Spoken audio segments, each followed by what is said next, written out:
विचार करो, तुम्हें भगवान ने बनाया कि भगवान को तुमने बनाया?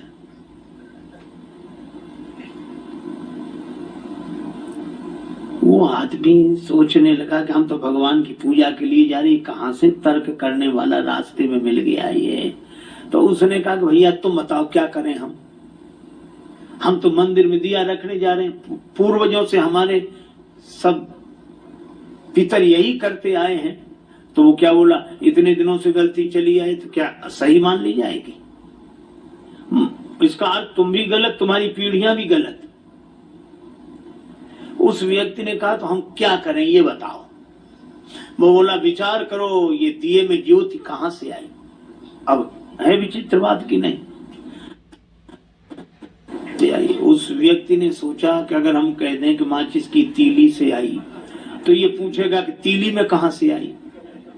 इस कहां का तो अंत ही नहीं। उस व्यक्ति ने बड़ा अच्छा काम किया।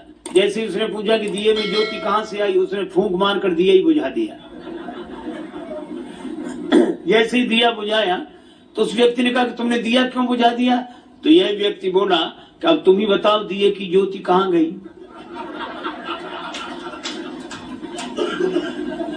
कहां गई? उसने कहा इसका क्या अर्थ? और तो इस व्यक्ति ने कहा कि जहां गई वहीं से आई थी। आई थी हम नहीं बता सकते, गई थी तुम नहीं बता सकते, काहे को बेकार विवाद में पड़ते हैं।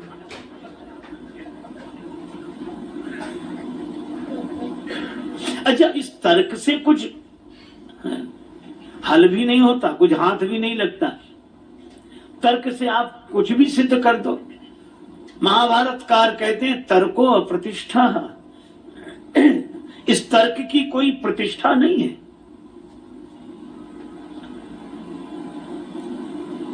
देखो देखो, एक व्यक्ति पढ़कर आया, उसने बहुत विद्या अर्जित की थी।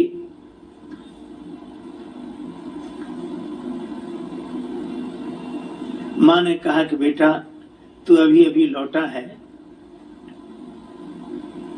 स्वल्पाहार कर ले, 2 लड्डू खा ले। बेटा बोला पहले मेरी विद्या का चमत्कार देखो जो मैंने पढ़ा है। माँ बोली क्या चमत्कार? बेटा बोला असंभव को संभव सिद्ध कर दूं। माँ बोली कैसे करेगा? जो है नहीं उसको कैसे सिद्ध करेगा? पिता भी पास आकर बैठ गया कि देखें इसकी विद्या।